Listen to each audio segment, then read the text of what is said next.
ലോകത്തിലെ മറ്റു പല രാജ്യങ്ങളിലും എന്ന പോലെ ഇന്ത്യയിലും വരൾച്ച എന്നൊരു സത്യം തന്നെയാണ്.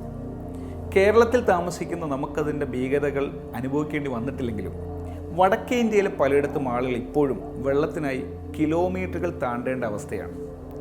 മനുഷ്യരെക്കാൾ ഒരുപക്ഷെ കൂടുതലായി പ്രശ്നം നേരിടേണ്ടി വരുന്നത് പക്ഷിമൃഗാദികൾക്കാണ്. അതുകൊണ്ട് തന്നെ പല പ്രശസ്ത ബ്രാൻഡുകളും water conservation, rain water harvesting, water recycling തുടങ്ങിയ ഒട്ടേറെ കാര്യങ്ങൾ അവരുടെ കടമയായി കണ്ട് നടപ്പാക്കാറുണ്ട്. അത്തരത്തിലൊന്നിനെക്കുറിച്ചാണ് ഈ പരിസ്ഥിതി ദിനത്തിൽ ലേസ് പുറത്തുവിട്ട ഡ്രോപ്സ് ഓഫ് ജോയ് എന്ന പരസ്യം പറയുന്നത്. ഒരു കുഞ്ഞിക്കിളിയും അതിൻ്റെ അമ്മക്കിളിയുമാണ് ഈ 3D ആനിമേഷൻ പരസ്യത്തിലെ പ്രധാന കഥാപാത്രങ്ങൾ.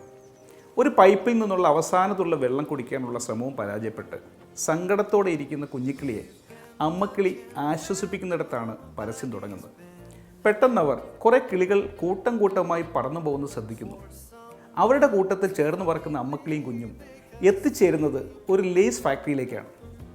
ലേസിൽ ഉരുളക്കിഴങ്ങുകൾ എങ്ങനെ സ്വാദേറും ചിപ്സായി മാറുന്നു എന്നതിൻ്റെ ദൃശ്യം നമ്മൾ കാണുന്നത് ഈ പറക്കുന്ന കിളികൾക്കൊപ്പമാണ്.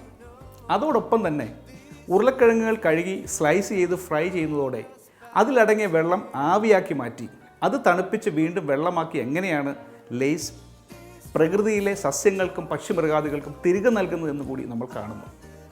ഉരുളക്കിഴങ്ങിൽ അടങ്ങിയിരിക്കുന്ന വെള്ളം ഫ്രൈ ചെയ്യുമ്പോൾ നീരാവിയാകുകയും അത് പാഴായി പോകുകയുമാണ് സാധാരണ സംഭവിക്കാറുള്ളത്. എന്നാൽ സന്തോഷത്തിൻ്റെ തുള്ളികൾ എന്ന ഈ പ്രോജക്റ്റ് ആ നീരാവിയെ വെള്ളമാക്കി മാറ്റുന്നു. ഈ ക്യാമ്പയിൻ്റെ ക്യാപ്ഷനും അതിമനോഹരമാണ്. Not all heroes wear capes, some are just potatoes. പാറിപ്പറക്കുന്ന മേലങ്കിയും മുഖംമൂടിയും ഒക്കെ ധരിച്ചു പറന്നെത്തുന്നവർ മാത്രമല്ല ഹീറോകൾ, വെച്ചെടുത്ത് വെച്ചാൽ അനങ്ങാതിരിക്കുന്ന ഉരുളക്കിഴങ്ങും ഹീറോകളാണ് നാടിനെ രക്ഷിക്കുന്ന ഹീറോസ്.